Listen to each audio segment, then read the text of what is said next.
नमस्कार। आज के वीडियो में हम बात करेंगे सम्मोहन और पात्र चयन के विषय में। किसे हम सम्मोहित करने के लिए पात्र चुन सकते हैं, उसमें क्या क्या विशेषताएं होनी चाहिए और हमें किन बारीकियों का ध्यान रखना चाहिए। मित्रों, हिप्नोटिज्म एक विशुद्ध वैज्ञानिक प्रक्रिया है। इसका कोई भी संबंध किसी भी अलौकिकता या पार की चीजों से नहीं है। यदि आप अभ्यास करते हैं और इसे ठीक प्रकार से सीखते हैं तो निश्चित रूप से इसका उपयोग कर आप अपने जीवन को अधिक बेहतर बना सकते हैं। हम यह जानते हैं कि मनुष्य का मन समस्त शक्तियों का उद्गम स्थल है। वह मन की ही शक्ति है जिससे व्यक्ति आज बड़े बड़े कार्य कर पा रहा है। मानसिक शक्ति को कैसे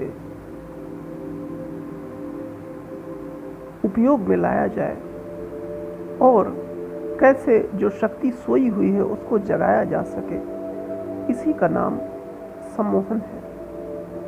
वास्तव में जड़ चेतन में निरंतर यह कार्य हो रहा है। आकर्षण और विकर्षण ही तो ये संसार के मूल में है। आपने देखा होगा सूरजमुखी का चेहरा सूरज के साथ साथ घूमता जाता है और कुमुदनी चांद को निहारा करती है। चंद्रमा की किरणें विशाल सागर की लहरों को खींचती हैं। एक ग्रह दूसरे ग्रह को आकर्षित करता है। ऐसा ही आकर्षण पुरुष और स्त्री के बीच में देखने को मिलता है। जंगली जीव जंतु हिप्नोटिज्म की शक्ति द्वारा अपने शिकार को सहजता से प्राप्त कर लेते हैं। अक्सर आपने जंगल में रहने वाले मनुष्यों द्वारा भी इस कृत्य को करते हुए सुना होगा। कहा जाता है वीरप्पन हाथी को अपने वश में कर लेता था। सहसा जंगल में जब कोई शिकार किसी आदमी के सामने आ जाता है तो वह आदमी जड़वत हो जाता है। हिंसक पशु की तीव्र नेत्र शक्ति से उसे स्तब्धता सी आ जाती है। और आपने छिपकली के शिकार के ढंग को देखा होगा। जब कोई कीड़ा मकोड़ा छिपकली की आंखों की रेंज में आता है तो वह उसे सम्मोहित कर देती है, फिर लपक कर अपना शिकार निगल जाती है और फिर घूम फिर कर शिकार उसके निकट जा पहुंचता है। छिपकली उसे टकटकी लगाकर घूरती ही रहती है। जीव जंतु की आंखों में जो चुंबकीय शक्ति होती है, अक्सर आपने बिल्ली की आंखों को देखा होगा और उनकी आंखों की विशेषता को देख करके ही बहुत सारे लोग इसे सम्मोहित करने वाली आंख कहते हैं। पशुओं की ही आंखों को ध्यान में रखकर क्रिस्टल बॉल का आविष्कार किया गया। चित्र में आप देख रहे होंगे, यह एक ऐसी गेंद होती है जो 1.5-2 इंच व्यास के अच्छे कांच द्वारा बनाई जाती है। जिस व्यक्ति को सम्मोहित करना है उसे चित्रानुसार आराम कुर्सी पर बैठा दिया जाता है। फिर उसे शरीर को ढीला करने को कहा जाता है तथा यह भी कहा जाता है कि वो अपना ध्यान क्रिस्टल बॉल पर केंद्रित करे।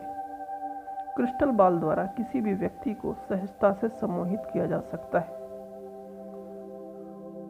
जैसा कि आप जानते हैं, मनुष्य की मानसिक शक्ति के ऊपर दुनिया की कोई शक्ति नहीं। आवश्यकता केवल इस बात की है कि कैसे उसे शक्तिशाली बनाया जाए। हिप्नोटिज्म करते समय हम एक ऐसे कक्ष का चयन करें जो शांत हो और वहाँ कोई आए जाए ना। कक्ष में हवा इत्यादि भी सामान्य होनी चाहिए। ताप का भी ध्यान रखना चाहिए। सूर्योदय अथवा सूर्यास्त कि पूर्व का समय ज़्यादा उपयुक्त माना जाता है। सम्मोहन करने के लिए सर्वप्रथम हमें ऐसे पात्रों का चयन करना चाहिए जो हम उम्र हों या शांति प्रिय और गंभीर स्वभाव वाला होना चाहिए। सम्मोहन करने के लिए अपने पात्र को आराम कुर्सी पर बैठा दें और उससे कहें कि वह अपने शरीर को पूरी तरह ढीला छोड़ दे। फिर उससे कहें कि वह अपलक आपकी तरफ देखता रहे, आप भी उसे देखते रहें और इंस्ट्रक्शन देते रहें कि उसे नींद आ रही है, उसकी पलकें मुद रही हैं और वह आराम से सो रहा है। धीरे धीरे इस बात को बार बार दोहराते जाएं। उसके चेहरे के पास बार बार अपने हाथ का पंजा उठाकर दिखाएं, जिसे पास देना कहते हैं। हाथ के पंजे से निकली आपके शरीर की चुंबकीय ऊर्जा उसके ऊपर मनोवांछित प्रभाव डालेगी तथा केवल एकटक देखने और मौलिक निर्देश देने से ही बात नहीं बनेगी, बल्कि हमें यह बार बार करना होगा। सम्मोहन के वक्त प्रयोगकर्ता को अत्यंत ढीले वस्त्र पहनने चाहिए। इससे आपके शरीर की ऊर्जा सरलता से प्रभावी हो जाती है। जब आप पात्र को आदेश अथवा निर्देश देंगे तब उसका चेतन मन सो जाएगा तथा अचेतन मन आपके द्वारा दिए गए निर्देशों को ग्रहण करने लगेगा। उससे बार बार यह दोहराएं कि उसका शरीर ढीला हो गया है, पूर्ण विराम की स्थिति में वह चला गया है तथा उसके दिमाग से विचार शांत हो रहे हैं। जब आपका माध्यम पूर्णतः सम्मोहित हो चुका हो तो उसे एक खाली पात्र दें तथा उससे कहें कि तुम्हें प्यास लग रही है, ठंडा पानी पियो। जब वह उस खाली गिलास से पानी पीने लगे तो समझ जाए कि आपका पात्र पूरी तरह हिप्नोटाइज हो चुका है। इंस्ट्रक्शन द्वारा बराबर अपने पात्र से संपर्क बनाए रखें, वरना हो सकता है कि वह सम्मोहन की नींद से जाग जाए। फिर धीरे धीरे उसे यह कहें कि उसकी नींद टूट रही है और वह सम्मोहन से बाहर आ रहा है। इसके लिए आप चुटकी का निर्देश भी कर सकते हैं अथवा गणना भी कर सकते हैं। कह सकते हैं कि जैसे ही मैं 5 तक गिनूंगा तुम नींद से बाहर आ जाओगे। फिर ऐसा कहते हुए उसे नींद से बाहर ले आए। जैसे जैसे आप इस तरह की क्रियाओं को करते जाएंगे, अधिक अभ्यास से आप धीरे धीरे स्वयं के प्रति अधिक विश्वास के भाव से भरते जाएंगे और जितना ऐसा होता जाएगा आपको उतनी ही सफलता मिलती जाएगी।